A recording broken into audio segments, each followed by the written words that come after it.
Fox and Friends. Of course, Brian Kilmeade, our buddy, is doing overtime today. Still mad about the DHS and immigrants, but he's also really upset about the idea that people could actually make $15 an hour. Here is Brian Kilmeade. And then people have always voted with their feet. They're voting with their feet now. They're saying, I'm going to Texas, I'm going to Florida, I'm leaving California, I'm leaving New York. Why? Because it is more tax friendly. Right. It is more friendly in the pandemic. If you are in a state that's not paying the wage that you want with the opportunities that you need, you can leave. Right. That's the way our country used to work. We're trying to federalize everything where everything is the same. And these are people that aren't business people. And I'll add to this. Joe Manchin is one of the people against this, because in West Virginia, the cost of living a lot different than it is in Florida, Texas, New York, Los Angeles, and Chicago. Why do people not understand that?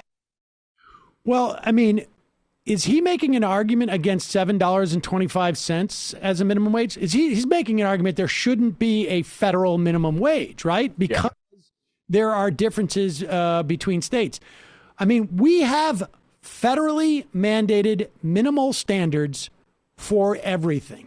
Why is he not out there going like, I don't like the idea that we have federalized how much lead can be in the candy for kids? Look, if you don't want lead in your candy for kids, you go to a state that has a higher threshold for how much lead is in your candy. Hey, Brian Kilmeade, if you don't like your taxes when you live in New York at your fancy studio, why don't you go move to Florida where there's no income tax? Or why don't you go move to the middle of the country, They Oklahoma? often do. Live with the real people. Brian Kilmeade, right? I mean, that seems to be his kind of notion. Or do you have family roots in certain areas and it might be a little complicated to move and you have all the fucking resources But people in the should world? understand that what he's arguing against is we should not have an EPA.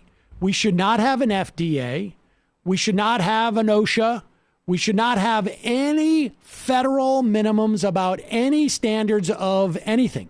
Child labor laws. I bet he'd love if there were let's have immigrant each kids state working. Let's have each state determine child labor laws.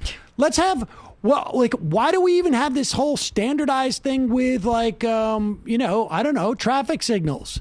And why do we have anything that is standardized across the country? It's absurd. Yeah, if Mississippi wants a purple light for their red light instead, let them have it. Exactly.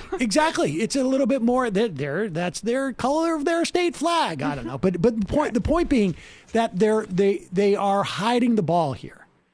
If you want to argue that $15 minimum wage is too high for West Virginia, as opposed to, or that $15 a minimum wage is too high for the country, then you argue that. The bottom line is, if it had kept up with inflation, if it had kept up with productivity, it would be much higher than $15 an hour at this point. And well, that's ultimately it, though. Like, it's the standard for the states that are not. I mean, you can't live off a $15 minimum wage pretty much anywhere, but especially not in New York or Los Angeles or Chicago or Miami or any of these big cities. It is more livable in West Virginia, and that's unfortunately the basis that we're coming from. It is a minimum wage. Every state has the ability to raise the minimum wage in their state. New York can issue a $20, $30. $30, whatever it is. They can issue that. But the bottom line is that like we have minimal standards that are federal across the board in everything. And they're hiding the ball when they talk about this. There is a minimum wage, I have no doubt, that would be too high for West Virginia. And there's a minimum wage that would be too high for New York. That would make it impossible. But $15 an hour is not it. It is. I'm going to guess those coal companies that they're so concerned with, the coal industry that is dying anyways, I'm going to say that they probably could afford a $15 minimum wage. I would imagine most of these coal companies, they pay their miners more than $15 an hour. I mean, you're talking about people who work at the Piggly Wiggly down the street and stuff like this.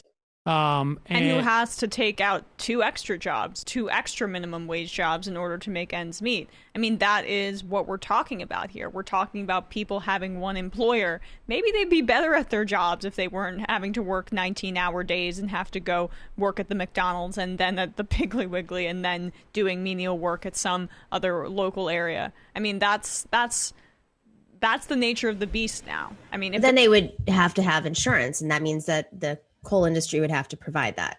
Exactly. And then they would have to supplement with Uber or whatever. It's just it's such an easy conversation, and all of his arguments rest on straw men. Brendan wants to know if Manchin hasn't asked for some pork in the COVID relief bill. I have a feeling there'll be something, and we won't hear about it. Yeah, we won't hear about it. If you're in West Virginia, you'll know about it in 6 to 8 months. But I imagine there are provisions that he wants, that this is part of a negotiation, and we'll see.